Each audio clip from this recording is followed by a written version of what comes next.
Assalamualaikum warahmatullahi wabarakatuh.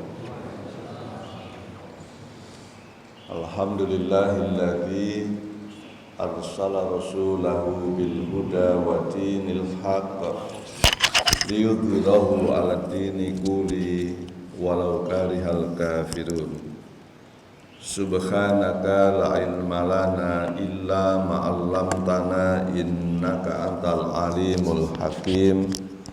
Rabbi shrah li sadri wa yassir li amri wahlul 'uqdatam min lisani yafqahu qawli.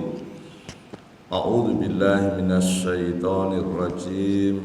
Bismillahirrahmanirrahim. Ya ayyuhalladzina amanu taqullaha wal tanzur nafsum ma qaddamat liqad wattaqullah innallaha khabirum bima ta'malun. Shadaqallahul adzim. Wahai orang-orang yang beriman, bertakwalah kepada Allah, dan setiap diri hendaknya memperhatikan persiapan yang telah diperbuat untuk hari esok, baik dalam rangka kehidupan di dunia, terlebih-lebih untuk hari pembalasan. Bertakwalah kepada Allah, sesungguhnya Allah Maha mengetahui terhadap semua yang engkau kerjakan. Maha benar Allah dengan segala firman-Nya. Surat Al-Hasyr surat ke-59 ayat ke-18. Ikhwanul muslimin wal muslimat rahimakumullah, bapak-bapak, ibu-ibu yang dirahmati Allah Subhanahu wa taala, wabil khusus ketua dan seluruh jajaran pengurus Dewan Kemakmuran Masjid yang sama-sama kita hormati. Marilah kita bersyukur kehadirat Allah Subhanahu wa taala. Pagi hari ini seizin Allah, atas nikmat iman dan sehat, kita mampu hadir untuk menunaikan sholat subuh berjamaah. Semoga langkah kita, perjalanan kita menuju masjid ini kiranya dapat menggugurkan dosa-dosa kita. Salawat serta salam marilah kita haturkan untuk baginda Rasulullah Sallallahu Alaihi Wasallam.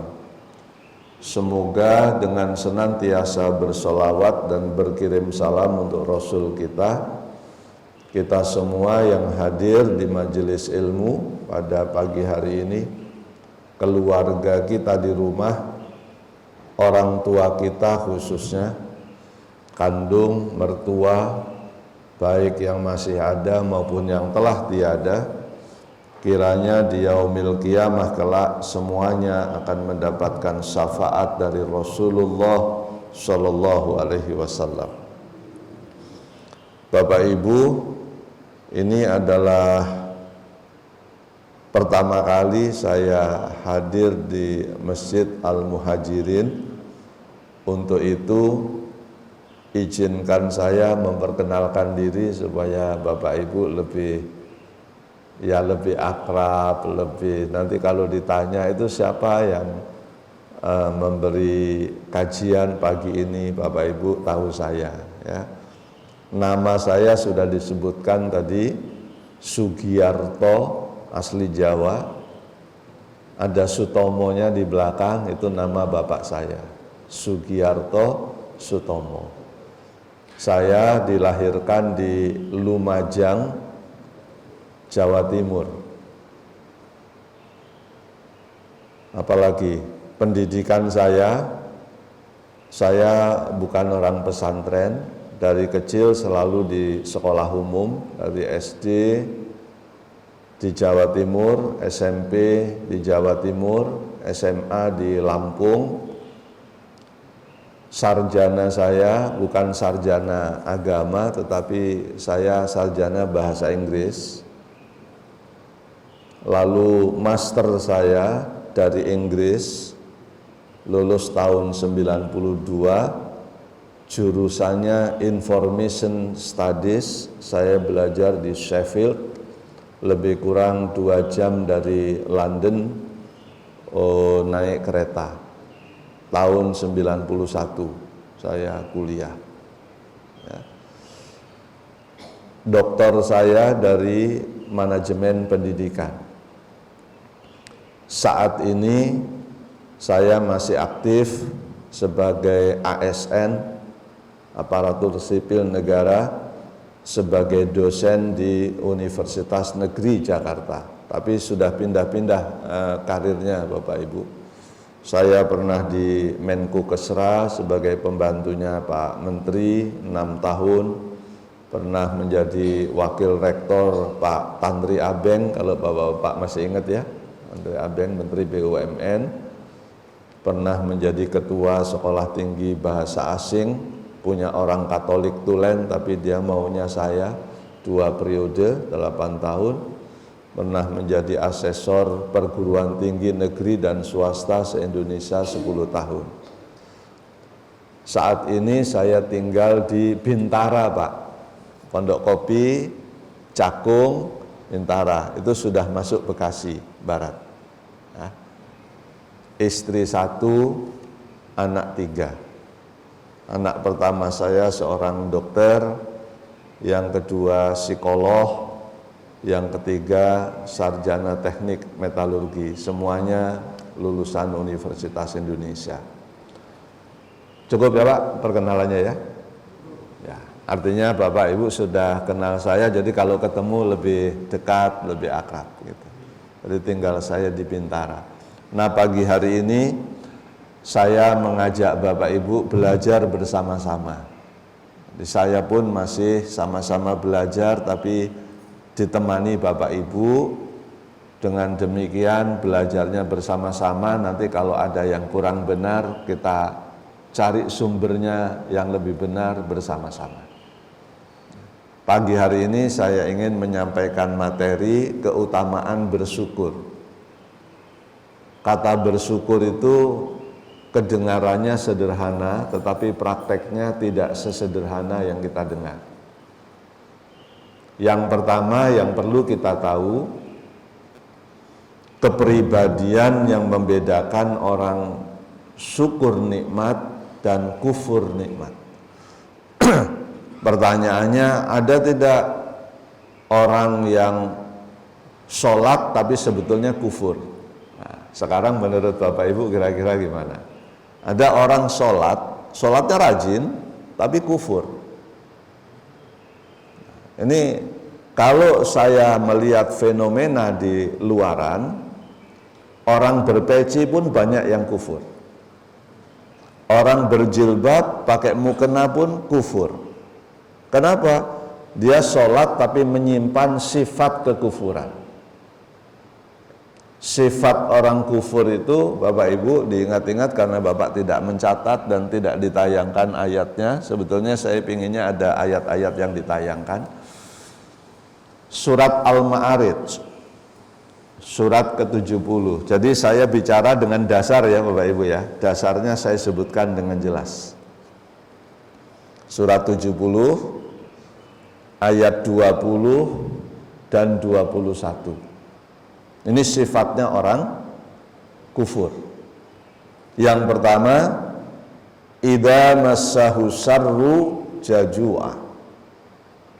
Orang kufur itu ciri-cirinya orangnya banyak keluh kesah. Menurut Bapak Ibu, banyak enggak orang berpeci tapi ngeluh aja kerjaan? Orangnya rajin sholat tapi sukanya keluh kesah saja, ya beginilah Pak. Ditanya, apa kabar Pak? Ya namanya sudah tua, beginilah Pak. Kufur juga itu, sama saja ya. Jadi kelihatannya orangnya beriman, kelihatannya soleh, tapi ternyata kufur. Maka kalau ingin kelompokkan oleh Allah kita ini ke dalam golongan orang-orang yang bersyukur, jangan gampang mengeluh. Dengan kata lain, orang yang bersyukur itu orangnya senantiasa bersabar dalam kesempitan.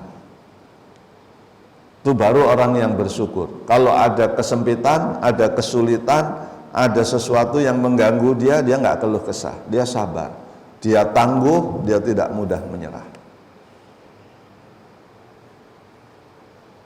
Ini memang kalau dekat masjid sini Pak Ali, Pak Ustadz Ali, sudah nggak ada orang-orang muda ya.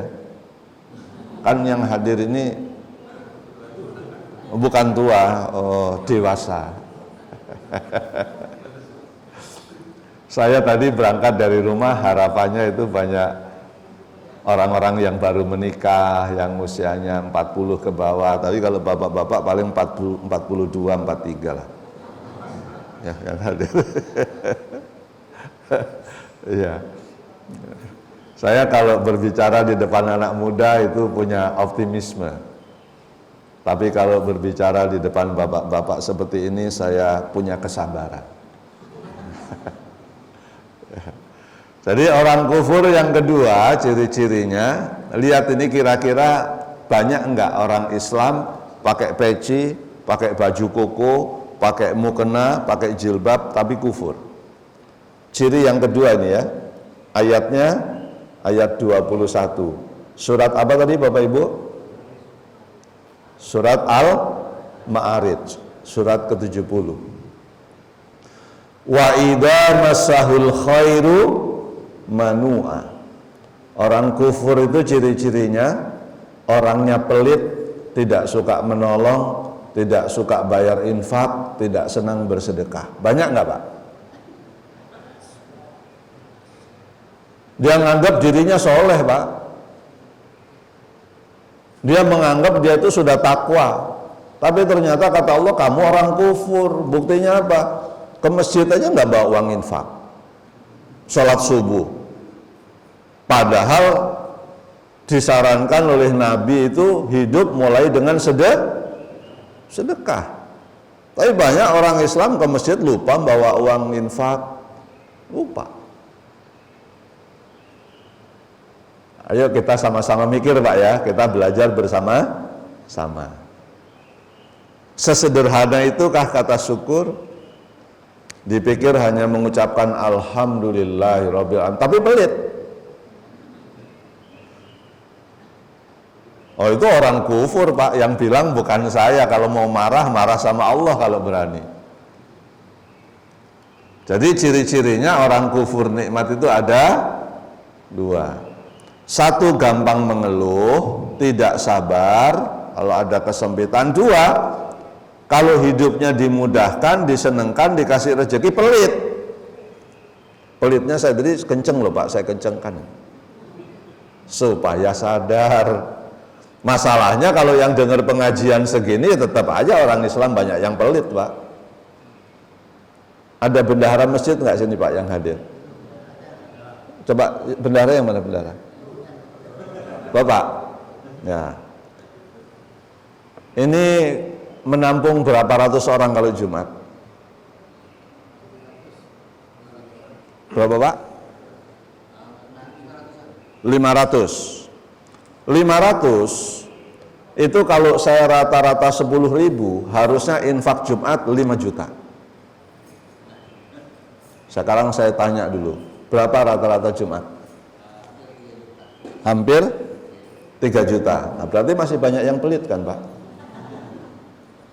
Masa Jumat bawa uang 10.000 aja deg-degan, nggak berani? Gimana itu orang Islam?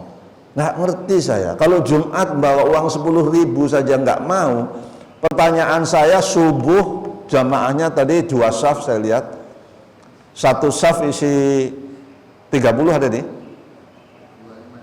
25. Berarti 50 orang ya jamaahnya ya. 50 orang kali 10.000 berapa itu?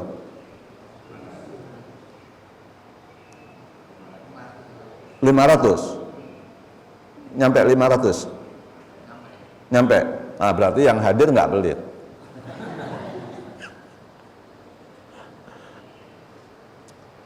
orang Islam itu masih banyak yang takut miskin, banyak kekurangan, nggak ngerti saya. Padahal, ini saya belum berbicara keutamaannya. Bicara soal menolong, soal sedekah, soal berinfak, soal zakat. Berapa banyak ayat yang mengatakan bahwa orang yang bersedekah, yang berzakat, yang berinfak nggak akan kekurangan. Tapi kan kita nggak yakin dengan itu ternyata. Buktinya masih banyak padahal dia duitnya ada. Tapi berinfak 20.000 aja mikir, 50.000 apalagi mikir. Coba kita lihat ya Pak ayat-ayatnya.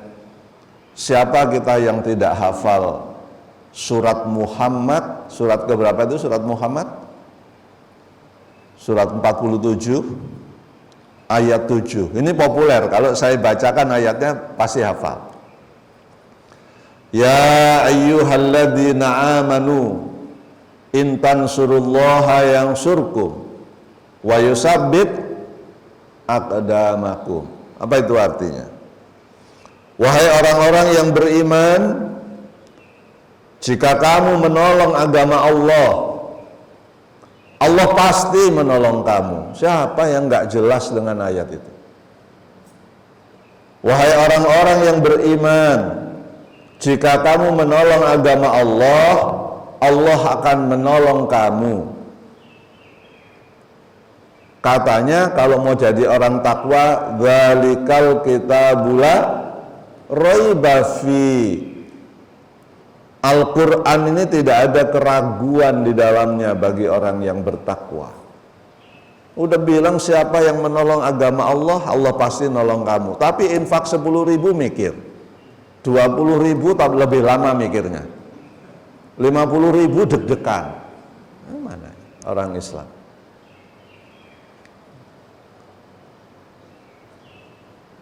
Ya, Bapak Ibu, ibu-ibu kan saya nggak bisa lihat. Mohon kalau kuliah subuh jangan menunduk, lihat saya supaya nggak tertidur. Nah, ini seperti Anda kan tertidur karena menunduk. Jadi gini Pak duduknya, lihat saya. Saya kalau hadir di majelis ilmu, saya tarik dada saya, Bapak duduk tegap, nggak akan ngantuk, nggak akan ngantuk. Saya tadi bangunnya pukul 3 pagi, karena saya harus ke sini. Perlu waktu. Istri saya ikut ke Masjid Muhammadiyah Rawamangun tadi. Saya tinggal di sana. Dia datang di sana sebelum subuh. Bunda tunggu sini, nanti ayah jemput. Karena dia guru di SD Muhammadiyah situ. Jadi jangan hadir di majelis ilmu, sholat Jumat kan seperti ini. Baru sholat sunnah, terus Bapak begini, khotib belum naik mimbar, sengaja tuh. Ya tidur. Jangan. Ya kalau tidur ngapain di sini? Enakan di atas kasur, Pak. Nah, ini bukan saya marah, ini ngasih tahu cara orang Islam menuntut ilmu. Betul kan? Kan boleh dikasih tahu, Pak ya. Nah, masa hadir di majelis ilmu tidur di mana? Duduk tegap, coba Bapak tegap gini. Juga akan enak pinggangnya. Nah, ya, tegap. Itu akan enak pinggangnya, kayak TNI, kayak polisi, duduk. Nah, ibu-ibu juga jangan menunduk. Nah, supaya nggak rugi. Nah, sekarang baru saya lanjutkan ayat yang lain. Ini soal menolong, Pak ya. Soal menolong. Hadis Rasulullah sallallahu alaihi wasallam. As-shadaqah tasuddu sab'ina baba minasy. As-shadaqah tadfa'u sab'ina bala. Kata Nabi, siapa yang senang bersedekah, Allah akan menghindarkan dirinya dari keburukan-keburukan. Orang yang senang bersedekah akan dihindarkan oleh Allah dari malapetaka. Kok nggak senang bersedekah? Katanya beriman kepada Rasulullah Sallallahu Alaihi Wasallam. Saya tidak suka berbicara teori, Pak. Kalau teori banyak orang pesantren yang hebat. Kalau mau berdebat sama saya boleh, tapi berdebat soal praktek. Kalau teori saya kalah. Saya tidak ahli bahasa Arab, saya tidak ahli hadis, saya tidak ahli Quran. Tapi berdebat soal praktek, ayo. Berdebat soal praktek. Berdebatlah pada diri sendiri. Siapa yang nggak kenal sholat tahajud, tapi siapa yang sudah lama nggak sholat tahajud? Debat sama diri sendiri. Kalau teori, banyak orang berteori Pak, ngaji tapi pakai teori, ya itu nggak salah, tapi prakteknya jauh lebih pintar. Karena kata Allah, jangan kamu ngomong kalau kamu nggak berbuat, betul nggak? Di surat berapa? Surat As-Saff, surat 61, karena Bapak nyatat. Silakan dicatat Pak, surat 61 ayat 2 dan 3. Yang paling penting itu belajar tuh praktek, bukan teori, betul kan Pak? Teorinya tahu, prakteknya cakep. Ya ayyuhalladzina amanu lima taquluna ma la taf'alun kabura maqtan indallahi antaqulu ma la taf'alun. Wahai orang-orang yang beriman, mengapa kamu suka mengatakan sesuatu tapi tidak kamu kerjakan?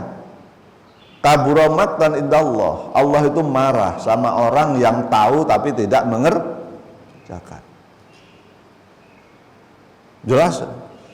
Kajian saya Bapak Ibu sudah tahu semua, cuma saya gairahkan kembali supaya yang sudah lama lupa praktek lagi.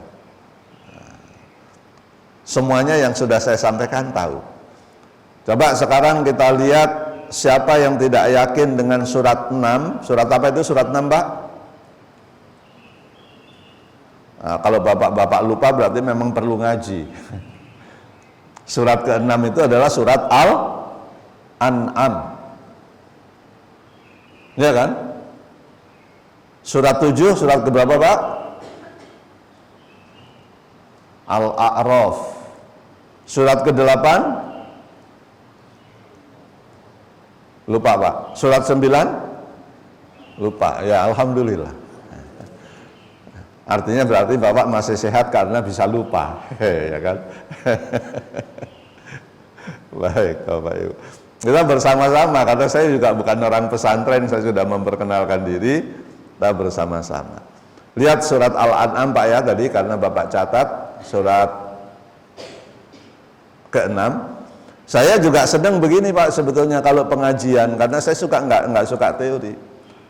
Bapak-bapak ini pegang Quran, ada terjemahannya, ikut buka Quran. Pinginnya saya tuh kalau pengajian dengan saya. Karena kalau nggak mau buka Quran, ada yang menayangkan di sana pakai LCD. Begitu saya sebut surat Al-An'am, ayo tolong dibuka Mas, surat Al-An'am ayat 160. Sama-sama kita baca di situ. Gitu Pak, itu pengajiannya begitu Pak.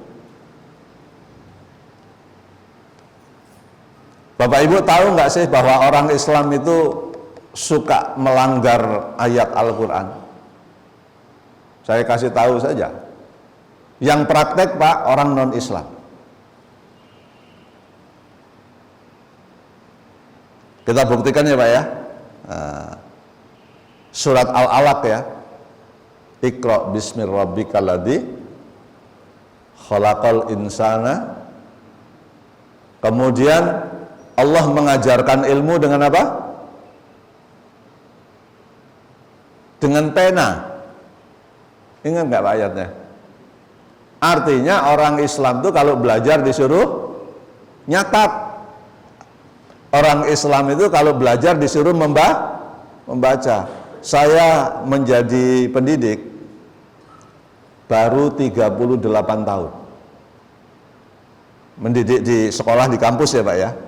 Mulai tahun 86. Saya pernah jadi dosen di Universitas Indonesia di pasca sarjana. Kalau orang Kristen, orang Katolik, rajin Pak nyatet, rajin baca buku. Kalau suruh mengumpulkan tugas tepat waktu, kualitasnya hebat. Nanti giliran yang namanya Islam datang kepada saya, mohon maaf Pak, printer saya rusak. Kok ini print outnya buruk sekali? Iya Pak, tintanya mau habis. Ada aja alasannya. Mohon maaf nih Bapak, pengajian pertama kali dimarah-marah. Saya nggak marahi, saya cerita keprihatinan saya. Saya kuliah di Inggris, kalau di sini ada yang pernah kuliah di luar negeri. Teman saya orang Prancis, orang Itali, orang Jerman, orang Yunani.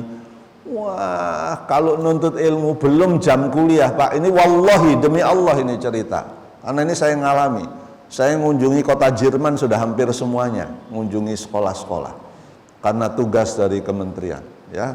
Dari Berlin, Hamburg, Bremen, Frankfurt, sekolah-sekolah sudah saya kunjungi. Di sana, Pak, terutama kuliah, belum waktunya masuk, sudah rebutan bangku di depan. Ini saya mengalami sendiri, Pak. Belum jam masuk kuliah, sudah duduk depan. Nanti belakang-belakang masuk itu biasanya orang Indonesia sama Malaysia, termasuk saya. Singapura itu sudah di depan, Pak, duduknya. Singapura. Karena teman saya sekelas ada orang Singapura, perempuan. Cina. Bapak Ibu dengar, melihat kalau orang Islam dengar pengajian, wah, pinginnya di mana-mana, jarang duduk di depan sini. Saya kasih tahu, Pak, ya.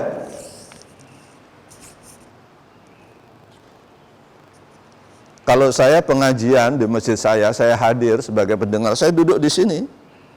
Depan yang ceramah, yang lain di mana-mana. Saya duduk sendiri. Ngasih tahu bahwa kalau ngaji itu harus benar. Ayatnya mau dikasih tahu nggak? Coba lihat surat 58 ayat 11. Ini pakai ayat loh, Pak, bukan pakai saya. Jadi mesti berubah, orang Islam mesti berubah. Nanti Bapak lihat surat 58, surat apa itu Al-58? Al-Mujadilah, ayat 11. Ini peristiwanya di zaman Rasulullah SAW. Nabi mau bicara, ada yang duduk di mana, di pintu masjid mana, terus dibilang sama Allah, kalau kamu hadir di majelis ilmu, disuruh berdiri, berdirilah. Disuruh merapikan barisan, rapikan barisanmu. Itu asli itu, Pak, terjemahannya begitu. Kemudian Allah bilang, yarfa'illahu alladhina amanu minkum walladhina utul ilma darajat. Niscaya Allah akan meninggikan derajatmu, orang-orang yang beriman di antaramu dan berilmu pengetahuan. Jadi orang kalau mau mulia harus beriman, harus nggak cukup berilmu, nggak punya iman, atau beriman tapi tidak berpendidikan, nggak akan mulia. Kalau mau mulia, rajin ke masjid, pendidikannya tinggi. Ini kata Allah Subhanahu wa Ta'ala. Kembali ya, Pak, ya, bahwa orang bersyukur itu orangnya sabar dalam kesempitan. Yang kedua, suka menolong. Menolong agama Allah, menolong orang lain. Kita tadi sedang berbicara, Pak, ke surat Al-An'am, surat 6, ayat 160. Pak, pengajian kalau dengan saya nggak usah panjang-panjang ya, Pak, yang penting amalnya panjang. Jangan pengajiannya 1 jam, amalnya pendek banget, nggak nyampe. Mending prakteknya. Ini diingat-ingat, ayatnya saya sebutkan dengan jelas, hadisnya disebutkan, praktek. Kalau tidak kapok, nanti undang saya lagi. Kalau kapok, ya nggak apa-apa. Karena saya kalau pengajian tidak mau, yang penting jamaahnya senang. Enggak. Kalau saya pengajian yang penting jamaahnya berubah. Itu. Berubah. Surat 6 sudah Bapak catat ya. Ayat 160. Man jaa'a bil hasanati falahu asru amthaliha wa man jaa'a bis sayyi'ati fala yujza illa mislaha wa hum la yuzlamun. Siapapun yang mengerjakan amal soleh, kata Allah, mengerjakan kebajikan, termasuk menafkahkan hartanya di jalan Allah, maka Allah akan membalas kebaikannya itu 10 kali lipat. Masih pelit juga? Ada kan Bapak tahu di sekitar sini orang kaya tapi pelit? Ngurusin masjid padahal Islam infaknya dikit banget. Infak 1 juta aja sebulan nggak mau. Ini orang Islam berapa persen sekitar sini? Kalau satu keluarga 1 juta sebulan, masjid ini makmur. Betul nggak Pak Bendahara? Boro-boro 2 juta, 1 juta aja. Suruh ngurusin anak yatim nggak mau. Suruh ngurusin fakir miskin nggak mau. Ayo berdebat praktek, jangan berdebat teori. Coba lihat lagi Al-Baqarah 261. Siapa yang tidak hafal, siapapun yang menafkahkan hartanya di jalan Allah karena dia ingin mencari ridha Allah, bagaikan dia menanam sebuah biji, dan biji itu akan tumbuh bercabang 7, setiap cabangnya berbuah 100. Maka orang yang menafkahkan di jalan Allah karena mencari ridha Allah, Allah akan membalas dengan kebaikan 700 kali lipat. Pelit juga? Heran saya orang Islam. Saya yakin kalau Bapak yang hadir di masjid nggak mungkin pelit. Kalau pelit keterlaluan. Yang saya omongin tuh yang nggak hadir-hadir dan pelit. Lalu hadir di masjid, mau hadir pengajian kuliah subuh, saya yakin sudah begini. Hadir sholat subuh berjamaah ya udah begini, ya Pak ya. Tapi kan orang Islam banyak yang males Pak sholat subuh berjamaah, betul Pak? Buktinya cuma 2 shaf. Kenapa kalau Jumat penuh? Harusnya subuh lebih penuh, karena apa? Orangnya nggak kerja, betul ya Pak ya? Kan logikanya itu ya. Jadi kalau kita bisa seperti itu Pak, sabar. Kenapa harus sabar ya? Nanti kita bicara khusus. Udah jelas ayatnya. Kalau namanya orang beriman itu pasti banyak ujian Pak ya. Nanti ujian kita bicarakan secara khusus, tapi ini cuma menyampaikan bahwa orang semakin beriman, semakin taat, semakin rajin ke masjid, sholat berjamaah, ujiannya tambah banyak. Surat Al-Ankabut. Surat berapa itu surat Al-Ankabut? Ya berarti kita memang perlu belajar bersama ya Pak, karena sudah pada lupa ya Pak. Surat Al-Ankabut itu surat ke-29. Silakan Pak, Bapak catat nanti dilihat di rumah. Surat 29 ayat 2 dan 3. Ahasiban nasu ayyutraku ayyakulu amanna wa hum la yuftanun. Tidak ada manusia dibiarkan oleh Allah mengatakan beriman kecuali dia harus mau diuji oleh Allah Subhanahu wa ta'ala. Kalau orang beriman pasti diuji. Ahasiban nasu ayyutraku ayyakulu amanna wa hum la yuftanun. Wahai manusia, kamu tidak akan aku biarkan mengatakan beriman kecuali aku uji kamu. Yang bilang Allah. Walaqad fatannal ladzina min qablihim fala ya'lamanallahu alladzina shadaku wala ya'lamanal kadibin. Dengan menguji kamu, maka kamu akan sadar bahwa imanmu itu sodaku, benar, atau imanmu kadibin. Kamu masih berdusta pura-pura beriman. Jadi menurut Allah Bapak-bapak, orang itu masih banyak yang pura-pura beriman menurut Allah Subhanahu wa ta'ala. Insya Allah Bapak Ibu, insya Allah, kalau kita ini sabar, kalau ada kesulitan sabar, kalau dimudahkan rezekinya apa tadi? Menolong, banyak berinfak, banyak bersedekah, ngurusin anak yatim.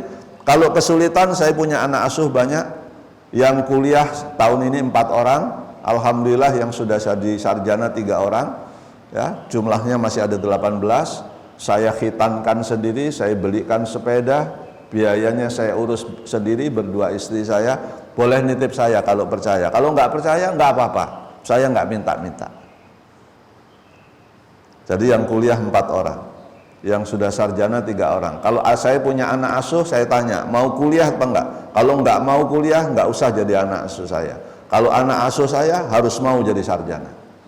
Enggak mau saya, punya anak asuh cuma lulus SMK, ngapain?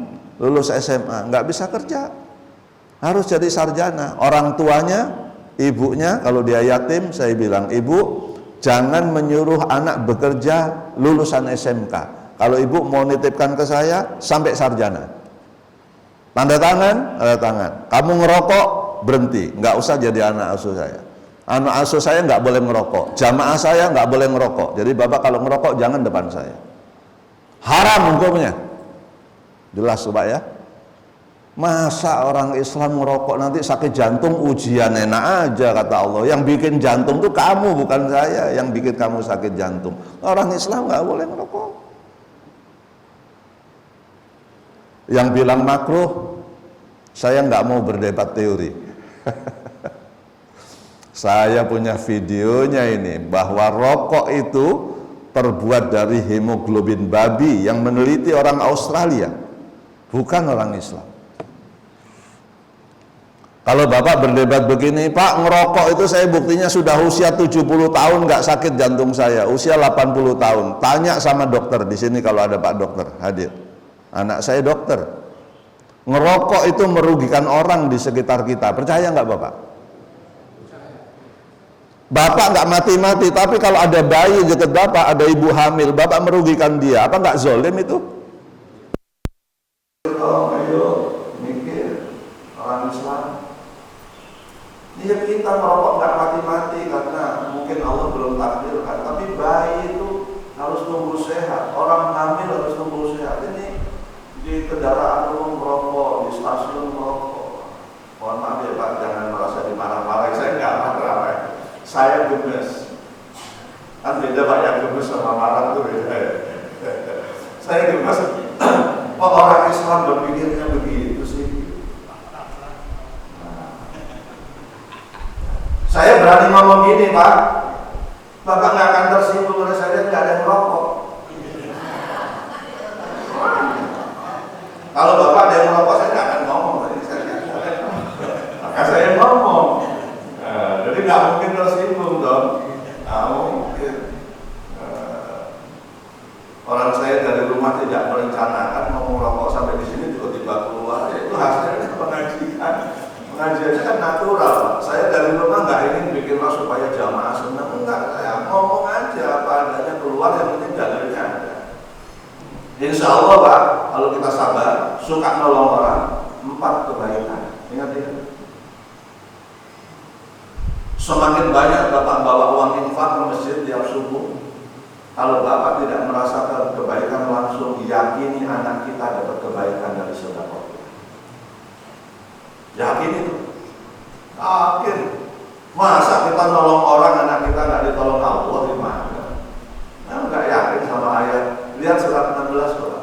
Surat berapa itu 16? Surat apa itu? An-Nahl ya. Ayat 121 Pak. Syakiran li an'umi ijtabahu wa hadahu illa siratin mustaqim.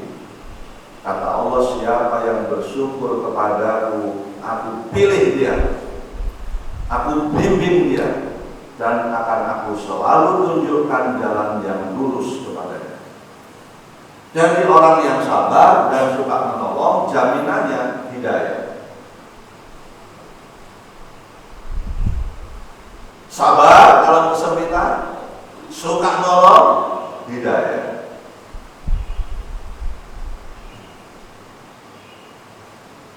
Ayat 122 Bapak lanjutkan, suratnya sama ya Pak Ibu, surat 16 ayat 122.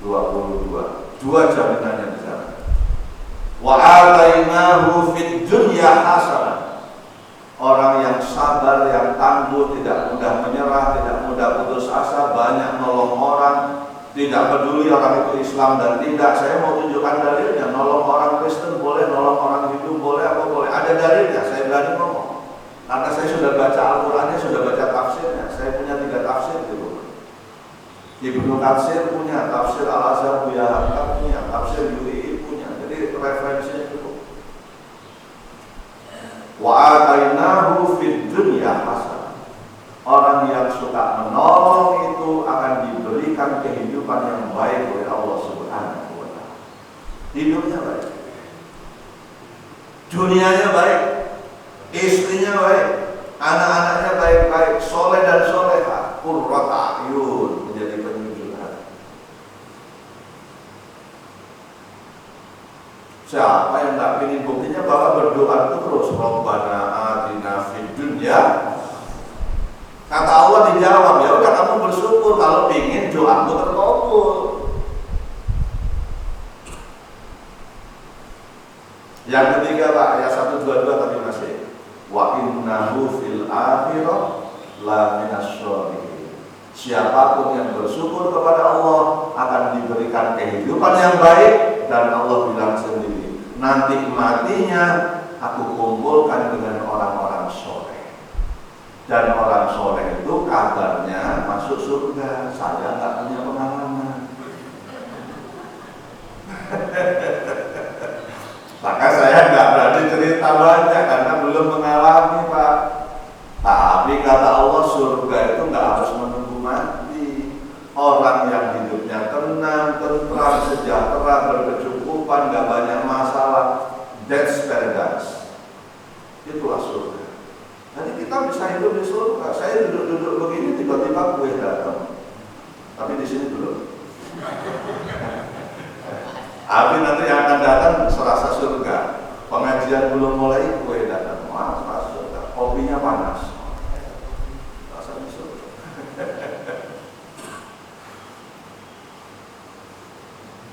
Terakhir ya, 2 ayat lagi ya. Nanti kebanyakan juga Bapak lupa berdoa.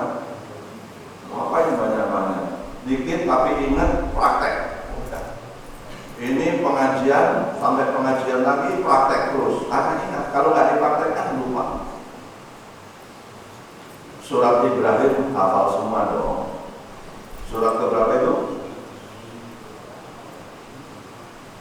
Surat ke-14 ayat ke-7. Bapak Ibu sering menyikat ayatnya. La in syakartum la azid dan aku wa la in kafartum inna adabi lasyadid. Wa in ta'addana, nah itu awalnya ya. Wa in ta'addana rabbukum. Siapa yang bersyukur kepadaku, kata Allah, aku akan tambahkan nikmat kepadanya. Tapi dia ingkar, sudah dengar pengajian, nggak praktek juga, besok subuh nggak bawa uang ke masjid ini. Sesungguhnya azabku sangat pedih, kata Allah. Hati-hati, semakin Bapak Ibu menuntut ilmu, semakin punya konsekuensi. Karena ilmu itu untuk men'amila sholihah, untuk diamal. Ngapain nuntut ilmu tapi nggak diamalkan? Logis nggak menurut Bapak? Nuntut ilmu tapi nggak diamalkan, percuma nggak sih?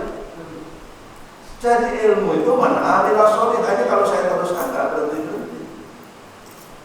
Jadi Pak, nikmat itu bertambah. Artinya Pak, semakin tua semakin tenang, semakin tua semakin tentram. Itu orang yang berhasil hidupnya di ayat itu, karena nikmatnya terus ditambah. Tapi ada orang menjelang pensiun aja udah gelisah. Pensiun anaknya rusak. Wah, bermasalah. Senyum rusak Pak.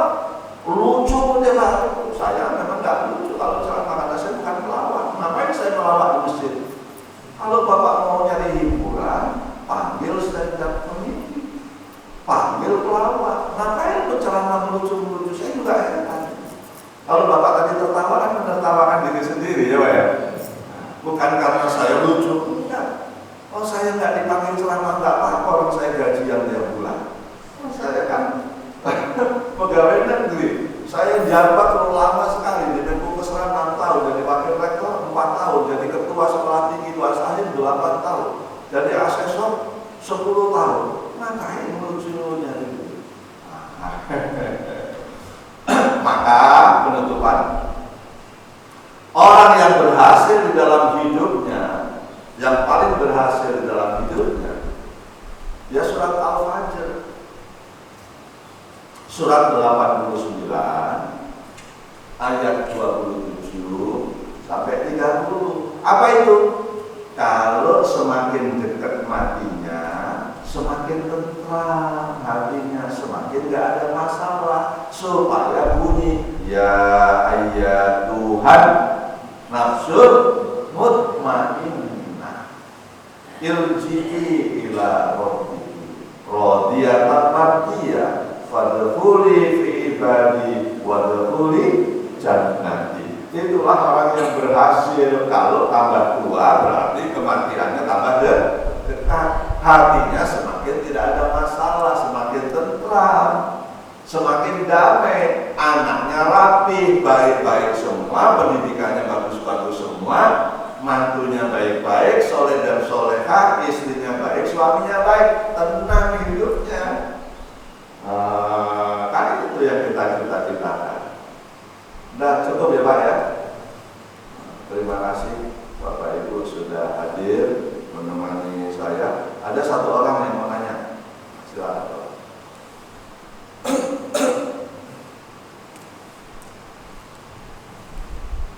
Assalamualaikum warahmatullahi wabarakatuh. Ustaz mau nanya Ustaz mengenai mengeluh. Mengenai mengeluh. Ya. Maksud saya adalah kadang mengeluh itu boleh nggak ke istri umpamanya? Apakah itu juga tidak dibenarkan? Karena kadang dengan mengeluh kita kan keluar nih, bebannya keluar, sehingga itu akan menjadi lebih baik. Jadi mohon penjelasan sedikit detail agar kita tahu persis yang mana mengeluh yang tidak benar dan bagaimana mengeluh yang benar. Terima kasih. Wassalamualaikum warahmatullahi wabarakatuh. Waalaikumsalam warahmatullahi wabarakatuh. Bapak siapa ya Pak? Saiful. Pak Saiful. Saiful. Terima kasih Pak Saiful. Siapa tahu maksud saya nanya nanti lama-lama hafal wajah Bapak, ini Pak Saiful. Kan lebih enak ya Pak. Saya semakin kenal Bapak. Saya Sugiarto. Kalau di kampus orang manggilnya Pak Gi, gitu aja. Mas Gi. Gitu. Banyak juga dosen yang manggil Mas sama saya karena saya masih muda. Alhamdulillah anak yang paling kecil umur 25 tahun, tapi saya masih muda. Yang paling kecil 25 tahun sudah minimal sarjana, yang sudah S2 di rumah saya ada 2 orang. Masih saya suruh kuliah lagi meskipun pekerjaannya tidak menuntut kuliah karena pendidikan tinggi itu untuk quality life, kualitas hidup. Jadi meskipun kamu pekerjaannya cukup sarjana, you go to the university, get master degree, your life will be better. Jadi hidupmu akan lebih baik. Jadi saya akan selalu mendorong orang Islam itu berpendidikan. Gimana saya? Kembali kepada Bapak, pertanyaannya, makna mengeluh ini kepada istri gimana? Saya sih lebih cerita, itu bukan mengeluh Pak, Bapak sharing aja cerita. Anak-anak kita ini kok begini ya, itu Bapak nggak ngeluh, Bapak cerita untuk karena kata Matthew Henry itu adalah seorang pendeta kelahiran Skotlandia dan saya pernah bermalam di Skotlandia 10 hari. Kata Matthew Henry, woman was created from the rib of man. Salah satu kalimatnya di tengah-tengah, but from his side to be equal. Istri kita itu diciptakan dari tulang rusuk pria, berada di sampingnya untuk menjadi pendamping kita, untuk sharing-sharing. Maka di dalam Al-Quran, istrimu adalah pakaianmu. Maka ibu-ibu tidak dibenarkan kalau suami punya kekurangan, cerita kekurangan suami kepada orang lain, itu boleh keluh. Tapi kalau pakai istri, enggak. Karena apa? Suamimu adalah pakaianmu. Jadi kalau ibu punya suami ada kekurangan, jangan pernah diceritakan ke adik kita, itu enggak boleh. Ke orang lain enggak boleh. Istrimu adalah pakaianmu. Maka kalau istri ada kekurangan, jangan pernah menceritakan kekurangan istri kita kepada orang lain. Termasuk teman kita, enggak boleh. Diskusi, itu saya mengatakan diskusi Pak ya, kalau dengan istri. Aduh di kantor mah udah jamnya mau pulang, kali dikasih tugas lagi. Ya, Bapak diskusi itu kan mengeluh. Tapi kalau Bapak cerita itu ke orang lain, nah mulai mengeluh itu. Jadi untuk di dalam rumah yang ini saling menutupi karena ini adalah pakaian, itu nggak masalah Pak. Karena istri adalah pakaian suami, suami pakaian istri. Itu namanya berbagi kalau menurut saya, bukan mengeluh. Kalau Bapak ngomong gini mah ini penghasilan Bapak berkurang bulan ini, gimana berbagi, bukan mengeluh Pak ya. Berbeda Pak. Gitu Pak, menurut saya. Ya. Terima kasih Bapak Ibu. Oh, satu lagi terakhir ini. Saya khawatir Bapak Ibu nggak ikhlas kelamaan.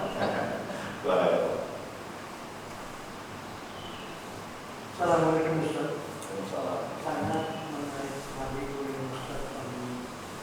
Jadi kita dari Ustaz yang saya katakan begini Ustaz. Syukur dan kufur memang sesuatu yang kontradiktif. Karena syukur yang harus berterima kasih, kufur yang ingkar dan terima kasih. Jadi hakikatnya yang mesti kita lakukan apa dalam syukurnya, dalam kufurnya. Terima kasih. Syukur warahmatullahi wabarakatuh. Waalaikumsalam.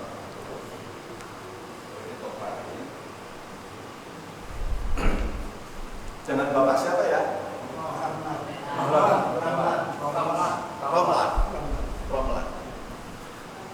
Bapak Saiful Pak Romlan.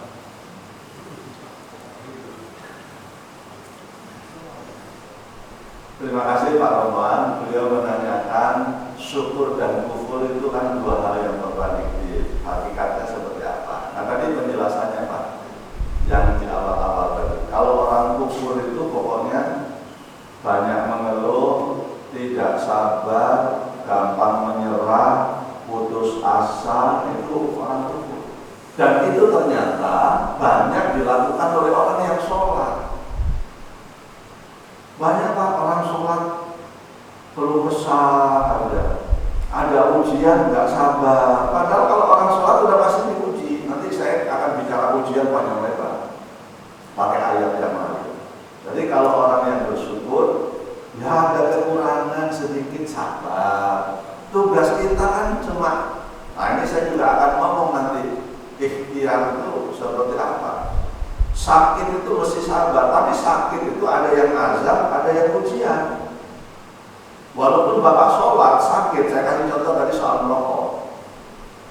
Bapak sholat, merokoknya kenceng banget, terus sakit jantung, itu azab, bukan ujian. Tapi kalau Bapak olahraganya rajin, tiap hari jalan minimal 30 menit, tidurnya teratur, cepat tidur setelah isya, bangunnya sebelum subuh, minum air putihnya 30 cc kali berat badan, makan sayurannya cukup, makan buahnya cukup, sakit, itu ujian. Tadi sehat kan harus diikhtiarkan Pak, betul nggak sih? Masa ya makan sembarangan, olahraga nggak pernah, merokok, begadang, sakit, itu azab meskipun rajin sholat, harus tahu. Nah, terus orang yang kufur lagi tadi Pak, ciri-cirinya orang yang pelit, nggak suka menolong. Ayo lihat, ini jadi saya nambah ayat. Surat An-Naml, surat 27, ayat 40. Itu kisah Raja Sulaiman. Raja Sulaiman itu sudah jadi raja, ilmunya paling tinggi, bisa ngomong sama binatang. Kita nggak ada apa-apanya Pak. Menikah Bapak kan sudah 50 tahun, masih bertengkar sama istri, berarti kan nggak pintar. Bapak menikah 40 tahun, ibu menikah 40 tahun, tapi nggak paham kemauan suami. Suami lagi baca koran, kopinya nggak datang-datang, itu berarti nggak paham. Kalau di mana-mana, kalau suami baca koran, itu kopi harus datang, pisang goreng datang. Mana-mana, ini pisang goreng nggak ada, kopi nggak ada, nggak paham dia. Tapi kalau Raja Sulaiman baru mau berangkat aja semut-semut sibuk, kamu minggir nanti diinjak kakinya kuda Raja Sulaiman, katanya. Wah, Raja Sulaiman hebat kan Pak ilmunya kan? Nggak ngomong aja binatang ngerti. Ini istri tidur baru 40 tahun nggak ngerti keinginan kita. Udah kita membayangkan nasi uduk dia nggak tahu.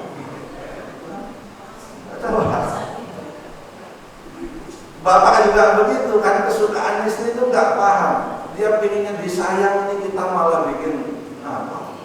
Coba, ibu-ibu itu kalau disayang itu pipinya pasti merah semua.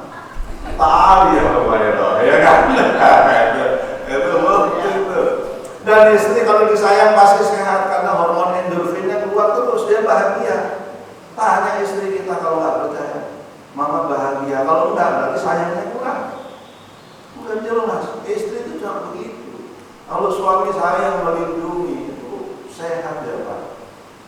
Dari orang Rasul itu Raja Sulaiman, hartanya berlebihan, kuncinya aja dibawa kereta kuda, harus berapa kuda yang bawa? Kekayaannya gudangnya itu ya. Ilmunya tinggi, dia raja kepala negara. Apa katanya? Waktu ditawari, apakah Baginda Raja masih mau singgasana itu? Kalau Baginda mau, sebelum Baginda berkedip mata, singgasana itu hadir. Ngangkat tangan, ya Allah, sesungguhnya Engkau sedang menguji hamba dengan karunia ini. Apakah hamba termasuk orang yang kufur atau hamba bersyukur? Maka orang yang bersyukur itu dengan kekayaannya, dengan kelebihannya dia tidak takabur. Ini karena karunia Allah, dan dia suka menolong orang karena ini bukan harta saya, ini titipan Allah. Infaknya besar, anak yatimnya banyak, anak asuhnya banyak. Jelas. Jadi orang-orang Islam yang pecinya lurus tapi pelit itu kufur. Gitu ya Pak. Ya sekarang udah nggak boleh nanya lagi. Kalau habis hari ini nggak diundang lagi saya.